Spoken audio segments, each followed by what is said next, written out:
Dans cette deuxième activité, nous allons remplacer la transmission précédente par une transmission par pignon et chaîne.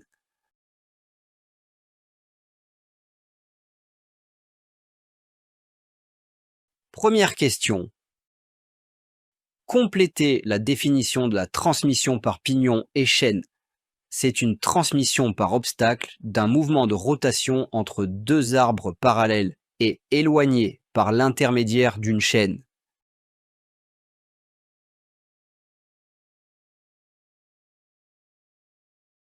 Deuxième question.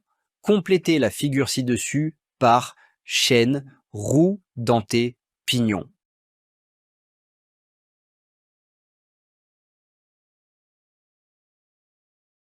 Troisième question. Indiquez à l'aide d'une flèche sur le schéma le sens de rotation des roues dentées. Quatrième question. Sachant que le rapport de transmission R égale NR sur NM, ce qui est aussi égal à ZM sur ZR, avec N représente la vitesse de rotation en tours par minute et la lettre Z représente le nombre de dents des roues motrices et réceptrices. Petit a, remplir le tableau suivant. Déterminer le nombre de dents des deux roues motrices et réceptrices. Pour cela, puisque nous n'avons aucune donnée numérique, on voit bien qu'on peut compter directement le nombre des dents sur le pignon. On compte ensemble. 1, 2, 3, 4, 5, 6, 7, 8, 9, 10, 11, 12, 13, 14. Donc, ZM est égal à 14 dents. Sur la roue réceptrice, on compte 28 dents. Donc ZR est égal à 28. Petit b, déduire le rapport de transmission R. On utilise la formule R égale ZM divisé par ZR. Application numérique, 14 divisé par 28, cela donne 0,5. Donc, le rapport de transmission est égal à 0,5. Petit c, sachant que la vitesse de rotation de la roue réceptrice est de 100 tours par minute, calculez la vitesse du moteur. On utilise la même formule, R égale NR sur NM. On cherche ici la vitesse du moteur. Donc on transforme la formule. NM est égal à NR divisé par R. Application numérique, 100 divisé par 0,5. Cela donne 200 tours par minute. Donc la vitesse de la roue motrice est de 200 tours par minute. Petit d, cochez la bonne réponse. Ce système accélère-t-il ou ralentit-il la vitesse? Comme le rapport R est inférieur à 1, cela signifie qu'il y a une réduction de la vitesse. La vitesse de sortie est plus faible que celle du moteur. Donc, ce système ralentit la vitesse. Passons maintenant au troisième type de transmission. La transmission par roue de friction, troisième activité. Nous allons remplacer la transmission précédente par une transmission par roue de friction.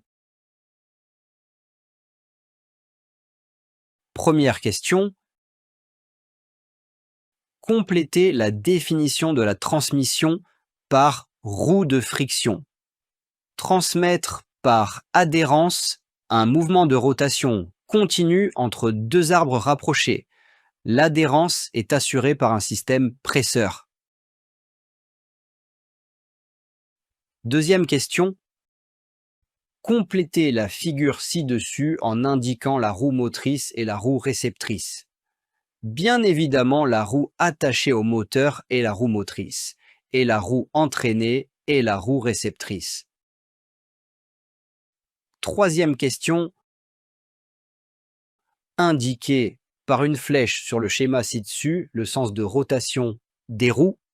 On remarque ici que les deux roues y tournent en sens opposé.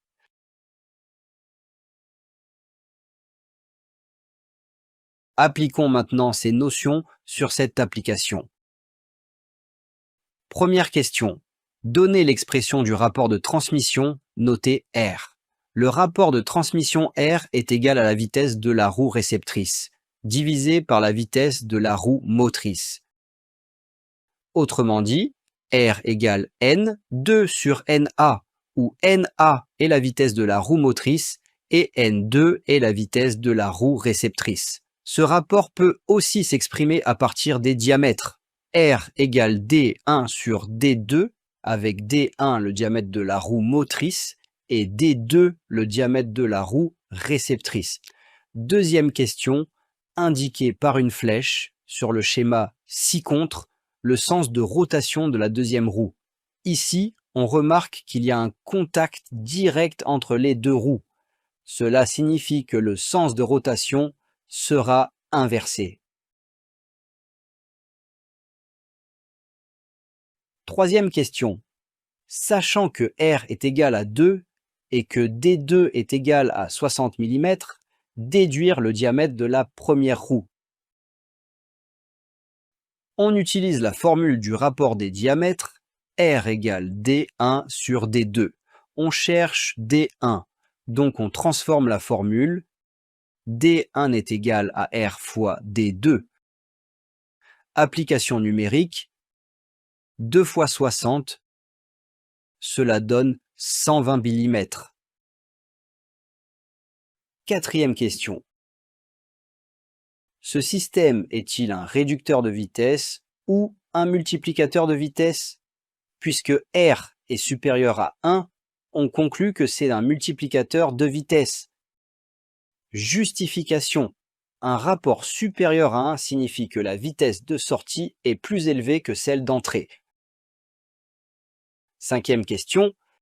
Déterminer la vitesse N1, sachant que N2 est égal à 400 tours par minute. On utilise cette fois la formule des vitesses. R égale N2 sur N1. On cherche N1, donc on transforme. N1 est égal à N2 divisé par R. Application numérique. N1 est égal à 400 divisé par 2. Cela donne 200 tours par minute.